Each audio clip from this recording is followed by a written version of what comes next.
오늘은 면역세포와 면역세포 치료에 대한 부분을 좀 말씀드리도록 하겠습니다.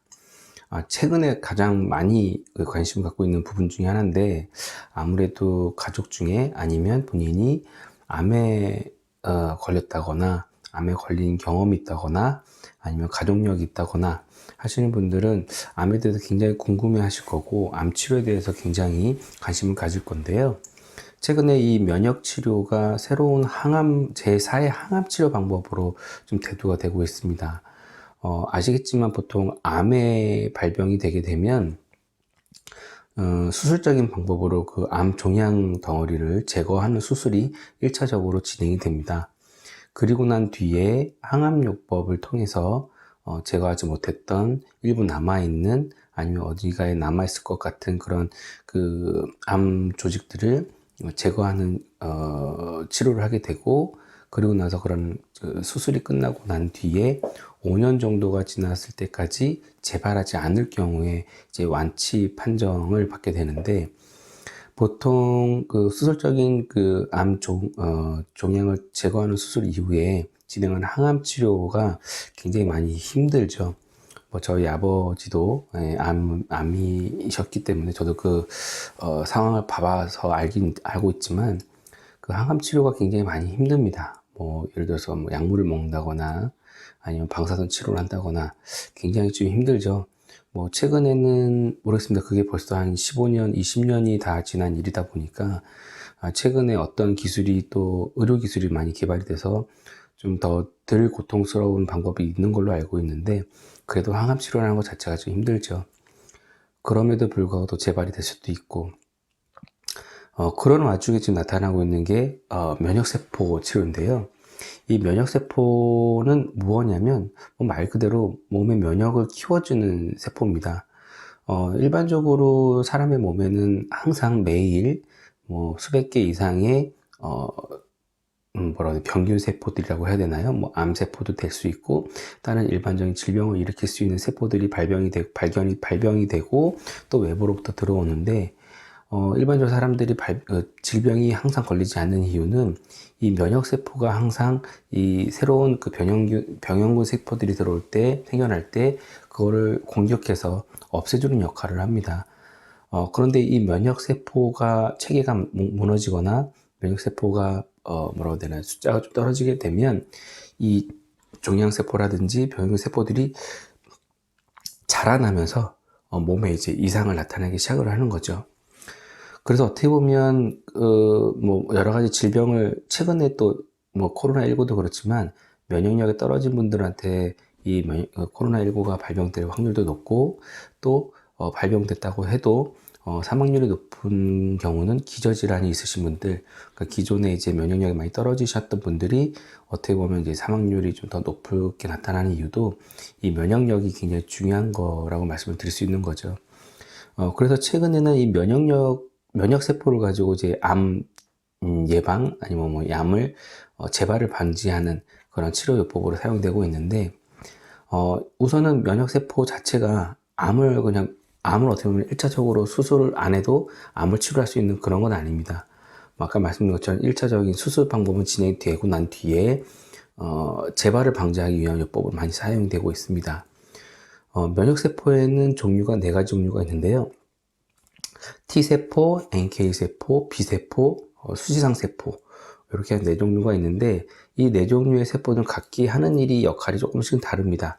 하지만 근본적인 여러 가지 아까 말씀드렸던 그 병원균 세포를 공격해서 없애주는 역할을 하는 것은 공통적인 역할인데, 그 중에서도 NK세포를 많이들 알고 계시죠? 자연살해 세포라고 해서 이 NK세포를 몸에 있는 NK세포를 추출을 해서 몸 밖에 체외에서 배양을 해서 수를 늘린 다음에 다시 몸속으로 넣어줌으로써 면역세포의 수를 늘려서 면역력을 키워주는 그런 치료 방법인데요.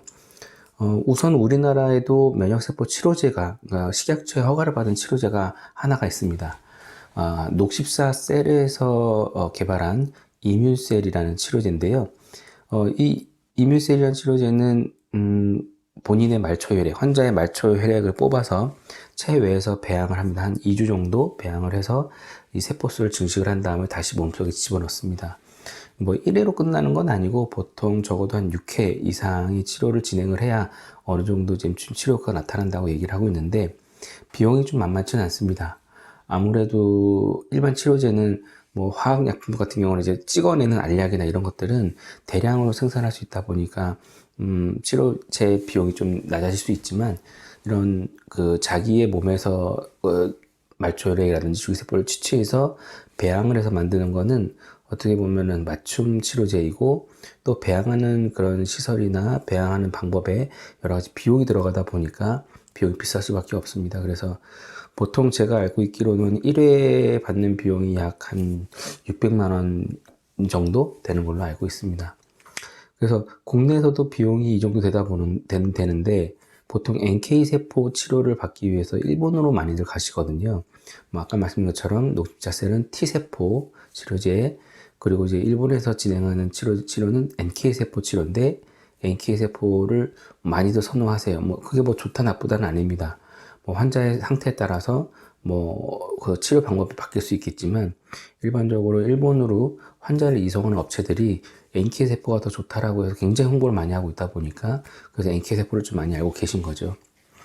일본으로 가는 경우에도 보통 1회 치료 비용이 한 600만 원 정도가 듭니다. 뭐 비행기 값이라든지 뭐 호텔 값, 숙박 비용 같은 경우는 본인 부담하는 경우가 많고요. 하지만 병원을 이제 선택을 하고 통역을 하는 거는 보통 그런 에이전시 업체들이 다 도와주고 있습니다. 그래서 보통 그 일본에 있는 병원들은 그러면 이제 일본에 있는 병원들은 이게 치료제도 아닌데 어떻게 치료를 하느냐라고 얘기를 하는데요. 보통 자기의 몸에서 꺼내서 배양을 해서 만든 것도 국내에서는 이제 치료제다 보니까 식약처 허가를 받아야 됩니다. 하지만 일본에는 재생의학법이라는 게 있어요. 그래서 그 재생의학법에 의하면 이런 뭐 주기세포나 다른 일반 치료적인 부분에 있어서 약이 나오지 않았지만 그 의료기관에서 어느 정도 전문 인력과 그 다음에 그런 시설을 갖춘 병원에 한해서 어떤 치료 방법은 할 수 있게끔 허가를 해주는 그런 법이 있습니다. 그러다 보니까 일본의 좀 많은 병원에서 이런 면역세포 치료를 진행하는 사례가 있고요. 이건 이제 불법적인 게 아니기 때문에 일본에 가셔서 치료 받으시는 것도 가능하신 겁니다. 그럼 보통 단계가 어떻게 되느냐? 보통 대부분은 예방 차원에서 맞기보다는 재발을 방지하기 위해서 맞으시는 분들이 많으십니다.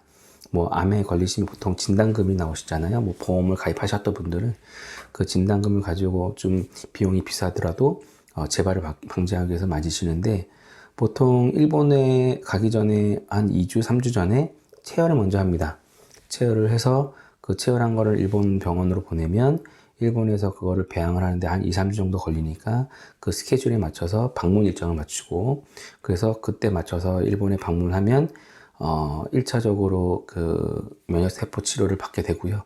그리고 또 2차, 보통 그것도 한 6회 정도 맞아야 되는 그런 뭐 효과가 나타난다고 얘기를 하기 때문에 보통 업체에서도 한 6회를 권합니다. 그래서 뭐 6회를 하게 되면 조금 할인도 해주고 그래서 6회를 하는 조건에서 가게 되면 1차 시술은 한국에서 체열했던 걸 가지고 만든 주기세포, 면역세포를 가지고 맞게 되고 2차 같은 경우는 현지에서 맞으면서 현지에 또 체열을 합니다. 그래서 현지에 체열을 하고 또 그 체열한 걸로 또 면역세포를 만들게 되거든요. 그런 시스템으로 해서 면역세포 치료를 받게 됩니다. 뭐 아무래도 면역세포가 뭐 몸속에 들어오면 어느 정도 암을 예방하는 재발을 방지하는 효과가 없진 않겠죠. 저는 이게 여러 연구 성과와 결과가 있다 보니까 국내에서도 면역세포에 대한 연구가 굉장히 많이 이루어지고 있습니다.